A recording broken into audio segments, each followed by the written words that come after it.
31번 보시면 거래처로부터 6월 10일에 상품을 주문을 받았대요. 그 다음에 동상품을 6월 28일 날 인도하였으며 대금 중 절반은 몇 월 며칠이요? 6월 30. 제가 일반 매출 있었죠. 일반 매출에는 세 가지 있다 그랬죠. 현금, 외상, 할부는 무슨 기준이라고요? 인도 기준. 이게 일반 매출이잖아요. 그래서 몇 월 며칠 날 인도했어요? 6월 28일. 그래서 정답 몇 번이요? 2번. 그 다음에 다음 거 보시면 32번. 기업회계 기준상 현금 흐름표 작성의 기준이 되는 현금 및 뭐요? 현금성 자산. 그래서 통화 및 통화 대용 증권, 요구, 분리예금, 당좌하고 보통 무슨성 자산이요? 현금성 자산. 취득 당시 만기가 몇 개월이요? 3개월 이내일 때. 그래서 거기 보시면은요 1번이죠? 몇 년이에요? 1년. 다음에 33번. 슈퍼컴퓨터 사셨죠? 취득원가 얼마 주고 샀어요? 800. 소프트웨어는 소프트웨어라는 계정 과목이 따로 있습니다. 그래서 요거 분계 문제로도 간혹씩 나와요. 간혹 가다가. 그래서 그것도 좀 봐두시고요. 그 다음에 보실 게 택배 10만원 들었고 설치비 얼마 들었죠? 20만원 들었죠? 그래서 정답은 830.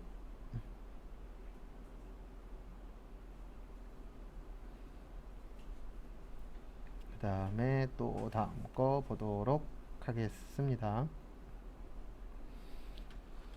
34번 보시면은요 유형자산의 무슨 원가요? 취득원가에 대한 설명 중 틀린 것은 더 보시면 1번 건물을 신축하기 위하여 기존 건물이 있는 토지를 취득하고 그 건물을 철거한 경우 요거 잘 나옵니다. 그래서 이렇게 기억을 해 주셔야 돼요. 어떻게 기억하시냐면은 건물이 있는 토지 구입 후 건물 무슨 비용이야?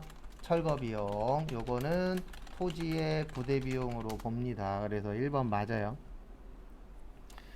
그 다음에 2번 유형자산을 구입하고 그 대금으로 주식을 발행하여 교부하는 경우 유형자산의 취득원가는 발행주식의 액면가액으로 한다. 정답은 일단 2번입니다. 그 다음에 3번 국고보조금을 받아 취득하는 유형자산의 취득원가는 취득시 공정가액으로 한다. 맞아요. 그 다음에 2종은 공정가액이죠. 그래서 정답은 몇 번이요? 2번. 요거는 발행주식의 액면가액이 아니고요. 유형자산의 공정가액으로 봐요. 그래서 정답은 2번이고요. 그 다음에 요거 좀 기억을 해주세요. 동종자산 간의 교환은 제공한 자산의 무슨 가액이었죠? 장부가액이었죠. 요거 빼놓고는 다 공정가라고 보시면 얼추 맞아요. 문제 푸실 때. 100%는 아닌데 요렇게 풀면 거의 90% 이상 맞더라고요. 해보니까. 그래서 동종자산 간의 교환 빼고는 나머지는 다 무슨 가라고 생각하시라고요? 공정가. 그러면 얼추 맞아요. 참고하시고.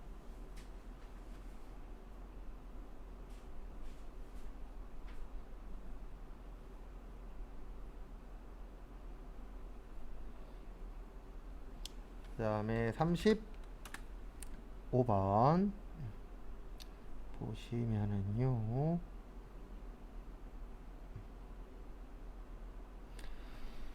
35번은 상품권입니다. 우리 상품권을 회수하고 물건을 판매했을 때 이때 매출이라 그랬잖아요. 그래서 상품권 판매했을 때는 이렇게 처리하는 거예요. 어떻게 처리하냐면 판매했을 때는 차변에 현금, 대변에 상품권 선수금 이렇게 처리해 놨다가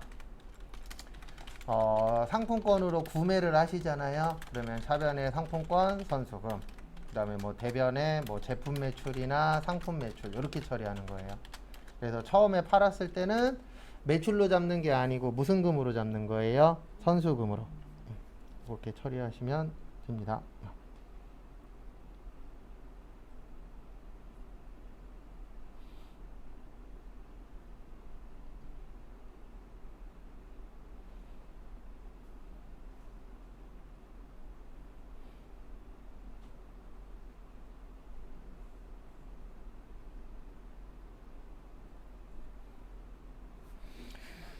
그다음에 다음 거 보시면은요 36번. 그래서 정답은 1번 맞고 2번 맞고 3번 맞고 정답 4번이에요. 왜 4번이냐면 앞에 잠깐만 봐주세요. 왜 4번이냐면 거기 보시면 소멸시효라고 있죠. 무슨 시효요? 소멸시효. 소멸시효 기간을 뭐라 그러냐면 법정기간이라 그래요. 그래서 법으로 정해져 있는 기간이에요. 그래서 학원비가 1년인가 그러고요. 술값이 3년인가? 네. 그 다음에 저건 확실히 알아요. 저기 뭐지? 갯돈 들고 도망가면 5년인가? 이건 민법에 있어요. 그래서 제가 정확하게 몰라요. 그래서 그 법에 정해진 기간이 있거든요. 그 기간 동안 도망 다니시면 법적으로는 안 내셔도 돼요. 만약에 갯돈 들고 6년 동안 도망 다녀서 6년 후에 잡혔어. 그러면 돈 안 물어내도 돼요. 진짜로. 거짓말 안 하고. 그래서 그 기간을 소멸시효 기간이라고 해요. 그래서 일반적으로 우리 요즘에는 많지 않은데 과거에는 상품권 같은 거 보면 뒤에 몇 년, 몇 월, 며칠 써 있었어요. 그 날짜 지나면 써요, 못 써요? 못 써요, 일반적으로. 네, 근데 쓰시는 분 봤어요. 우리나라는 목소리 큰 사람이 이기는 나라니까. 근데 어쨌든 일반적으로 안 쓰잖아요. 그러면 요때는 요걸로 처리하는 거예요. 영업 외수익. 네. 그러니까 물건 안 팔고 뭐 번 거예요? 돈 번 겁니다.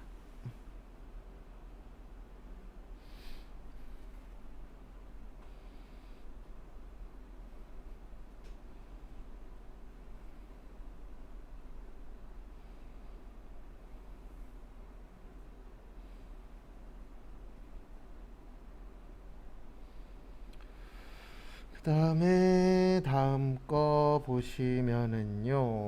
그래서 정답은 몇 번이라고요? 4번. 매출이 아니고 영업 왜? 왜냐면 매출이라는 건 정상적으로 판 거잖아요. 이건 비정상으로 돈 버는 거예요.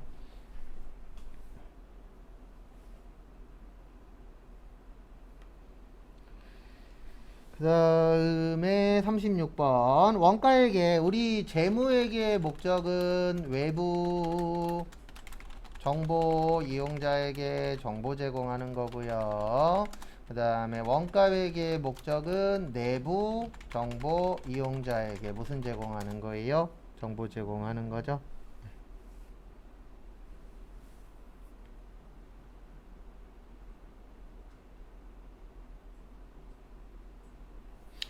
그래서 정답은 몇 번이야? 4번. 외부 정보 이용자는 재무입니다.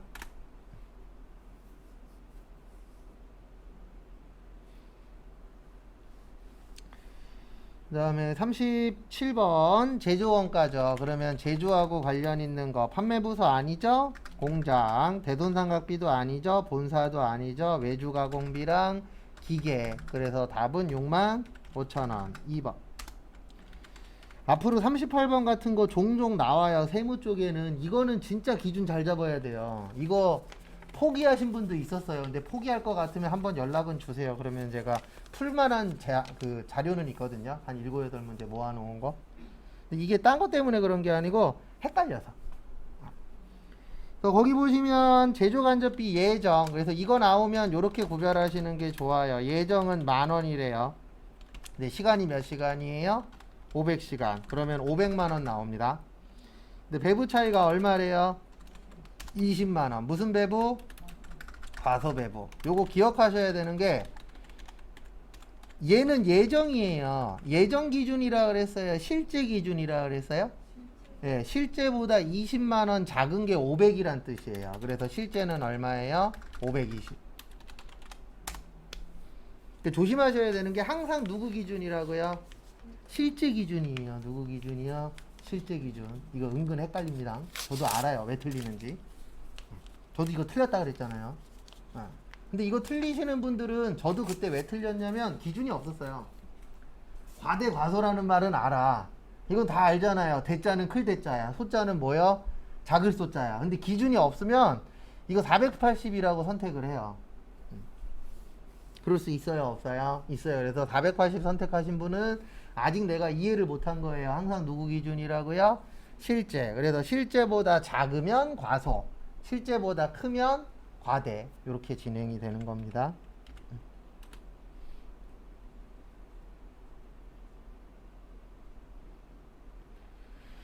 그 다음에 39번 저기에다가 밑줄 좀 쳐주세요. 재료비는 전량 투입, 가공비는요 균등 발생. 우리 평균법에 완성품 환산량은 어떻게 되죠? 1 플러스 말.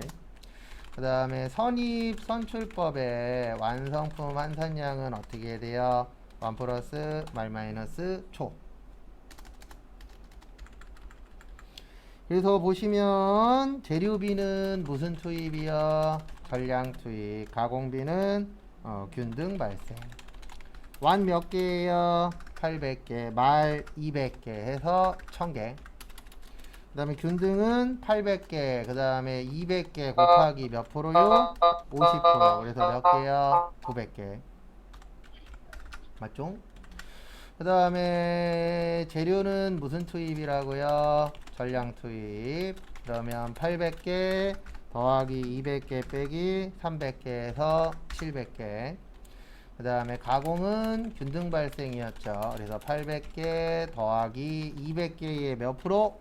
50% 빼기 300개의 25%. 그러면 몇 개 나오냐면요 825개 나와요. 그래서 정답은 3번이에요. 평균법의 가공비 900개 맞죠?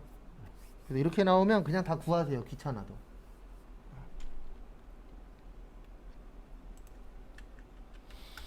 그리고 나중에 아니죠. 다음 주쯤에 이제 기출문제 풀 건데 1시간 20분이에요. 세무는. 원래 1시간 반인데 연습할 때 1시간 20분 드릴 거예요. 그 안에 웬만한 거 다 하셔야 돼요. 왜냐면 회기 때도 시험 봐보셔서 아시겠지만 10분이라는 시간이 남아있어도 솔직히 얘기해서 아주 큰 의미는 없어요. 그 전에 웬만한 거 거의 다 끝내놔야 돼요. 끝날 때쯤 되면은 개판도 그런 개판이 없잖아요. 저도 감독관도 해보고 시험도 여러 번 봤지만 그런 분도 봤었어요. 자기 시험 끝났다고 복도에서 소리 지르시는 분. 진짜 나가다가 복도에서 소리 질러갖고 감독관들이 다 문 열고 다 뭐라고 한마디 했어요. 조용히 가라고. 별의별 사람들이 다 있고 별의별 일이 다 생기기 때문에 내가 빨리 하는 수밖에 없어요. 그래서 제가 봤을 때 제일 좋은 건 70분에서 80분 사이에 다 푸는 게 가장 좋아요. 근데 어떤 분들 보면 막 60분 만에 풀고 그러면 남은 시간 동안이 되게 지루해져요. 그래서 제가 봤을 때 제일 좋은 시간은 한 70분에서 80분. 그 다음에 40번 이런 거나 나오면 좋을 것 같습니다. 우리 종합은 싼 거죠.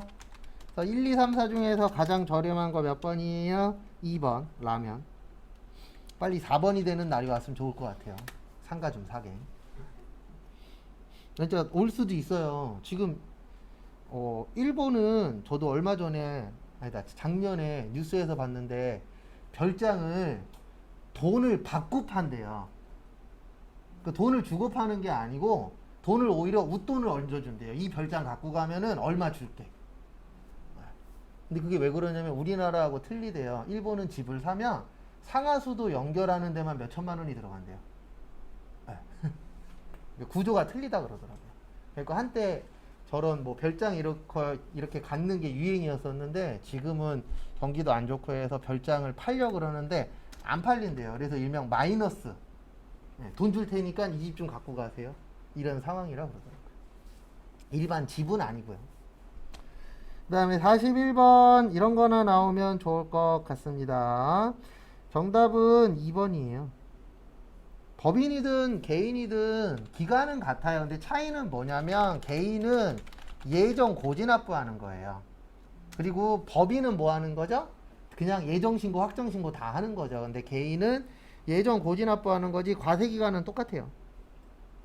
그 다음에 폐업하면은 폐업일이 속하는 과세기간의 개시일로부터 폐업일까지 맞는데 그 뒤에다 요거 좀 적어주세요. 폐업 문제 나오면 이거 잘 나와요. 폐업일이 속하는 달의 다음 달 며칠까지요? 25일까지 신고 및 납부하셔야 됩니다. 요거 가끔씩 물어봐요. 폐업하면 언제까지 신고해야 되냐? 그런 부분.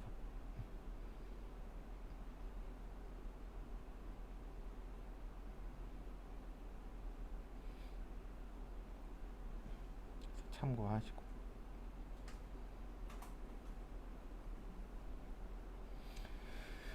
그 다음에 42번 보시면은요. 다음 중 부가가치 세법상 면세에 해당되지 않는 거죠. 정답 4번. 그래서 수의사, 임상변리사, 조산사는 면세가 맞고요. 그 다음에 약국은 두 가지라 그랬잖아요. 조제용역은 면세, 일반 의약품은요 과세. 참고로 이게 꽤 오랫동안 안 냈었어요. 한 3, 4년 동안 한 문제도 안 나오다가 다시 이제 최근에 조금씩 내고 있어요. 그러니까 그것도 중요합니다. 이 내시는 분이 뭘 중요하게 생각하냐. 그리고 2년 전인가 진짜 운 좋은 반이 한 반 있었어요. 제가 중요하다라고 생각하는 걸 내신 분도 중요하다라고 생각한 거예요. 그래서 거짓말 조금 더 보태서 90% 이상 똑같았어요. 네, 제가 요거 중요하니까 잘 봐두세요라고 얘기했었던 게 많이 나온 적이 있긴 있었는데 솔직히 운이에요. 그리고 저 믿지 마십시오. 배터리 다 달아갖고 지금 충전 중이에요. 요즘 잘 못 맞춰요. 한 4년 전에 오셨으면 괜찮을 뻔했는데 한 4, 5년 전엔 진짜 대빵 잘 맞췄거든요. 내가 봐도 집에서 그 뭐냐 답지 뜨잖아요. 우리 그거 보고 웃고 있었어요. 그냥 한 말인데 이것도 나오네 할 정도로. 근데 요즘엔 잘 못 맞춰요. 한 10개 찍어야 진짜 두세 개 나오더라고요. 그 다음에 43번 보시면 1번 예정신고 기간 중 간이과세자에서 일반과세자로 전환되면 예정신고 해야 됩니다. 왜냐면 우리가 그 예정신고가 예정 고지납부일 경우에는 이렇게 되잖아요. 어떻게 되냐면 직전 확정 신고 금액의 몇 분의 몇이요? 2분의 1만큼. 그 다음에 얼마보다 작으면 안 날라온다고요? 30만원 미만이면 고지서 발송 안 한다 그랬죠. 근데 문제는 뭐냐면 간이과세자에서 일반과세자가 됐어요. 그러면 방식이 완전히 바뀌어버리거든요. 그러면 직전 확정 신고 금액의 2분의 1이라는 게 완전히 금액이 달라져 버리잖아요. 그래서 이럴 경우에는 신고를 하셔야 됩니다. 그 다음에 2번 예정신고 기간 중 신규로 사업을 개시한 일반 사업자는 예정신고 해야 돼요. 맞아요. 그 다음에 종료 며칠 이내요? 25일. 4번이 틀린 이유는 두 글자 때문이에요. 누구 때문에요? 그놈의 모든. 모든은 아닙니다. 모든 일반 사업자는 아니에요. 얼마보다 작으면 안 날라와요?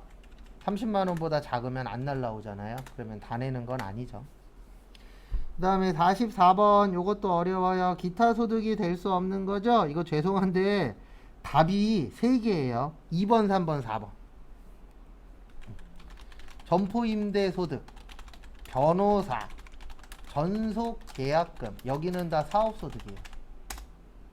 그래도 우리 부동산 임대 사업자라 그러잖아요. 맞죠? 그 다음에 변호사도 사업자잖아요. 맞죠?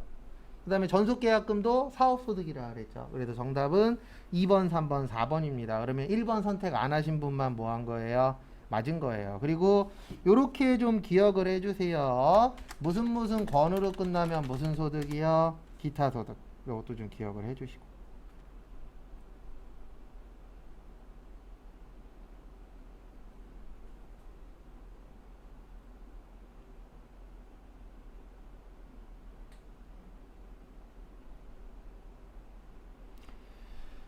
그 다음에 45번 다음 소득 중 과세 대상이 아닌 거죠. 1번에 급여 월급 받으면 무슨 소득 내셔야 돼요? 근로소득. 무슨 권으로 끝나면 무슨 소득이라고요? 기타 소득. 위약금도 기타 소득이에요. 그래서 정답은 4번입니다. 전세보증금은 일단 기본적으로 3억 넘어야 돼요. 근데 여기 얼마예요? 2억이죠. 요즘 이런 데 있다 없다? 없다. 말도 안 되는 얘기죠. 그래서 2억이 아니고 얼마라고요? 3억 초과하셔야 됩니다. 그래서 정답은 4번. 그 다음에 46번부터 60번까지 5시 40분까지 풀어보세요. 40, 6번 보시면은요. 실질재고 조사 중 재고자산 감모 손실이죠. 정상적인 거. 우리 재고자산 감모 손실의 정상적은 매출, 원가에다 뭐 한다 그랬죠? 가산. 그 다음에 비정상적은 영업, 외비용. 그래서 정답 몇 번이요? 3번. 정상적이죠, 여기는? 그 다음에 47번 그냥 이거는 컨트롤 F로 하세요. 정답은 2번에 매도 가능 증권 평가 이익. 여기는 기타 포괄 손익 누계액이라 그랬죠. 4번.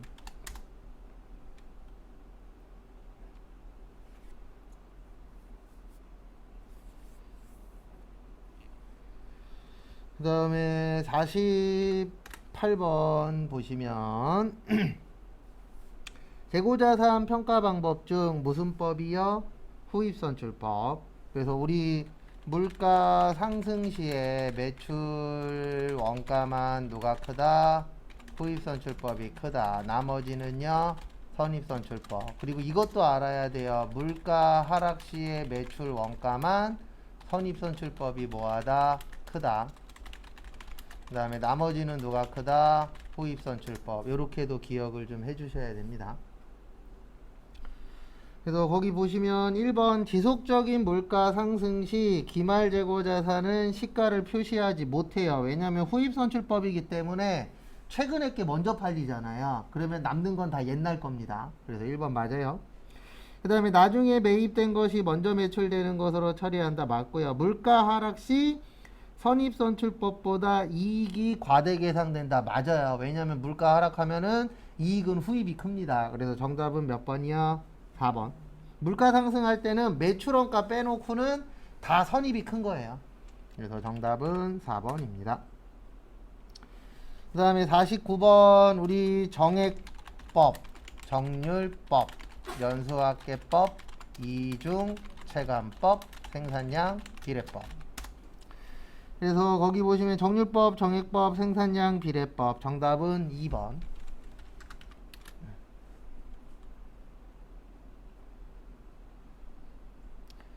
다음에 보시면 50번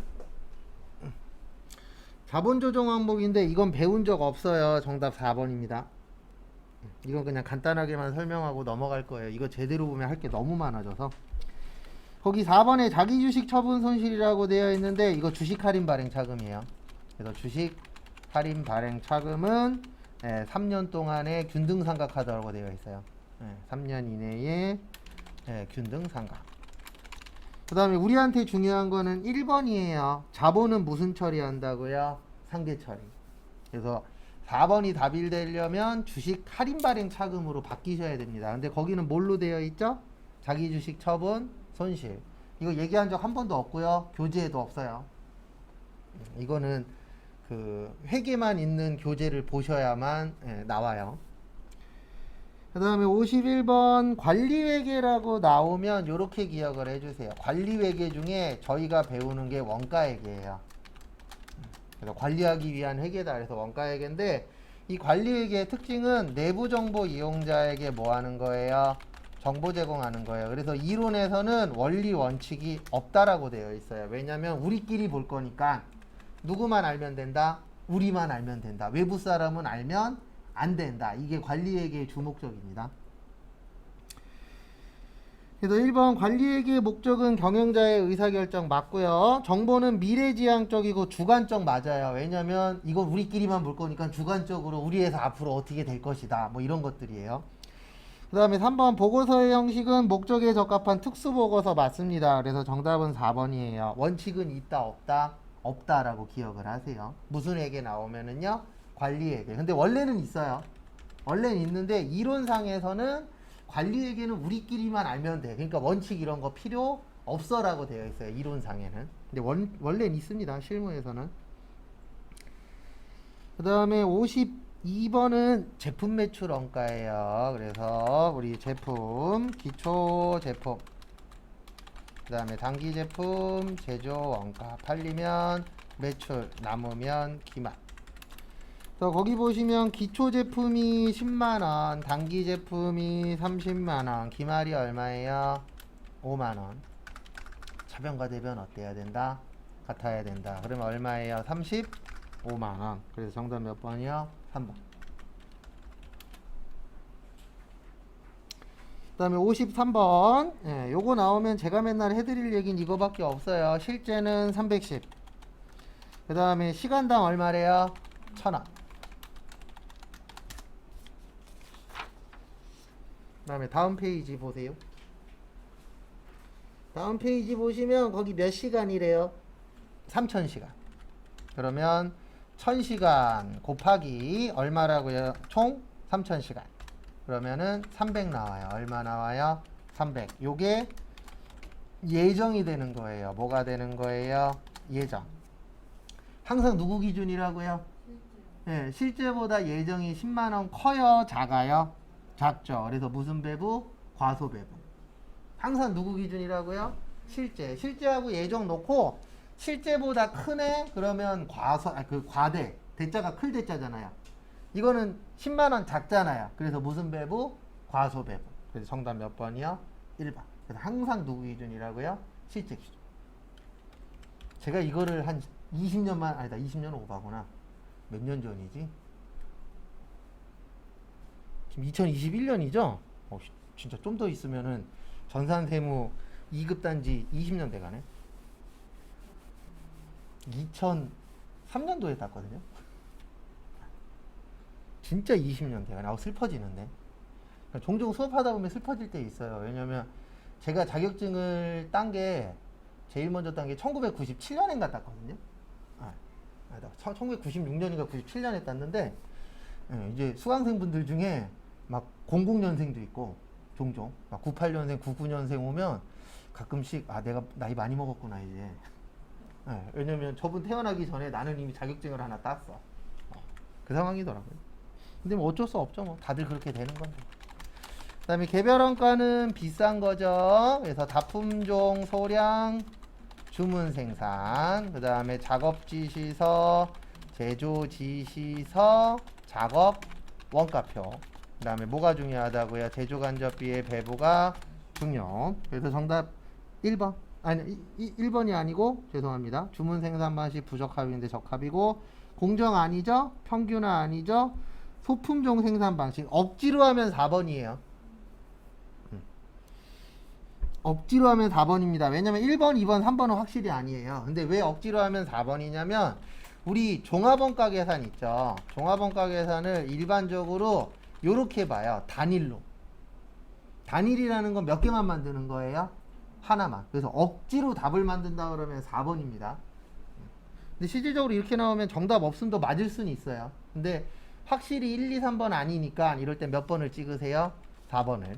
일단 어쨌든 무조건 답은 하나 넣어야 되잖아요. 그래서 이렇게 나오면 4번을 일단 넣어놓고 이의 신청은 해봐야 알아요. 근데 확실히 1번, 2번, 3번은 아닙니다. 그 다음에 55번은 요게 기억나셔야 돼요. 제공품 수량. 그래서 기초 제공품, 단기 착 수량, 완성품 수량, 기말 제공품, 그 다음 뭐요? 공손품 수량. 이거 외우려고 이거 맞추려고 외운 거예요. 요거는. 그래서 거기 보시면 기초가 500개, 착수가 1200개. 그 다음에 기말이 몇 개예요? 300개. 공손이 몇 개죠? 200개. 그러면 차변과 대변 어때야 돼요? 같아야 되죠. 그러면 차변이 몇 개예요? 1200개. 그 다음에 정상 공손은 완성품의 10%래요. 1200에 10%면 몇 개예요? 120이에요. 그래서 정답은 2번. 그래서 정상이 120이니까 비정상은 몇 개예요? 80개. 59번 4번. 우리 영세는 영세율 뭐요? 세금계산서, 내국, 신용장, 로컬, LC, 구매, 확인서. 그래서 정답은 몇 번이요? 4번. 그 다음에 57번 매입세액이 공제되는 것이죠. 세금계산서 안 주면 안 되고 대표이사 개인적으로 쓴 거 안 되고 거래처의 접대비도 안 됩니다. 그래서 정답은 4번이에요. 음식업자가 매입한 축산물 관련 매입가액의 일부 보이세요? 그걸 우리는 이렇게 얘기하는 거예요. 의제 매입세. 맞죠? 우리 외울 때에 음식점 있었잖아요. 네, 그거 얘기하는 겁니다.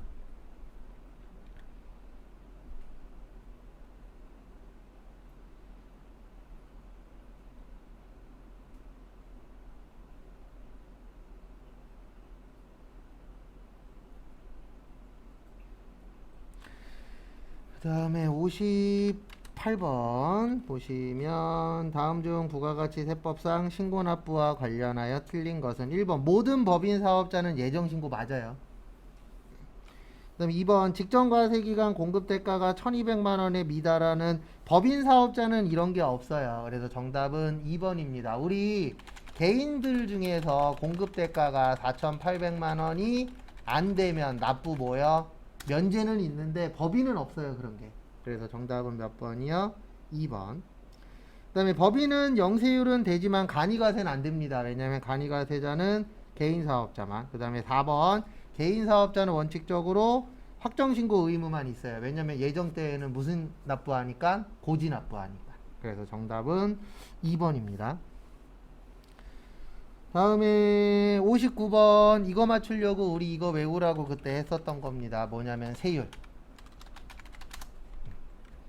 이자 배당 14. 비영업대금의 이익 몇이요? 25. 사업소득의 인적용역 3. 그 다음에 봉사료 5. 기타 소득금액 20. 3억 원 초과만 몇이요? 30. 그래서 정답은 1번이에요. 그리고 2번 보시면 우리나라는 현재 6에서 45%까지 있어요. 그래서 6, 15, 24, 35, 38, 40, 42, 45. 그래서 둘레, 엿새, 여덟. 8단계 초과노진세율이에요, 우리나라는. 근데 거긴 몇 단계라고 되어 있죠? 4단계. 이건 옛날 거예요. 어쨌든 2번 틀렸고. 3번 갑종근로소득에 대한 소득세 원천징수세율은 10%이다. 이런 거 없어요. 그냥 국가에서 만들어 놓은 표 있어요. 100만원 벌고 가족이 2명이면 얼마네 이런 표 있거든요. 나중에 한번 보여드릴게요. 이해할 때쯤 되면. 그 표에 맞춰서 내는 거지 몇 프로다는 없고요. 이거는 있어요. 일용직은 6%예요. 왜냐면 일용직 분들은 최고세율을 내셔야 돼요. 최저세율을 내야 돼요. 최저세율. 최저세율 몇 프로요? 6%. 그래서 일용직은 6%입니다. 그 다음에 4번 사업소득에 대한 원천징수세율은 3%라 그러면 맞는 거예요. 거기에 있는 3.3%는 이렇게 이해하셔야 돼요. 지방소득세 포함. 왜냐면 소득세가 3%면 지방소득세는 0.3%예요. 무조건 10%거든요. 그래서 3.3%라고 얘기하면은 지방소득세까지 포함한 거다라고 이해를 하셔야 됩니다.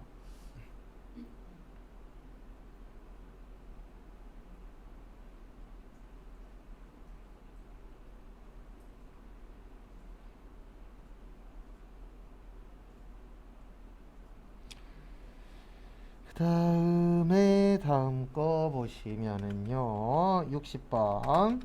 비과세 근로소득인 것은 정답 4번이에요. 경조금. 경조금은 세금 안 냅니다.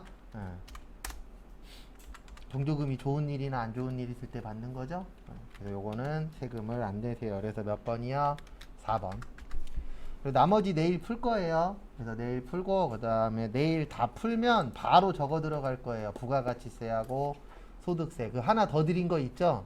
그게 부가가치세 소득세 연습할 거거든요. 그래서 그거까지 풀고 그 다음에 그거 다 풀면 기출문제 풀 거예요. 그리고 기출문제 풀면서 그 좀 전에 나눠 드린 거 있죠. 부가가치세하고 소득세 연습한다라고 드린 거 그게 더 있어요.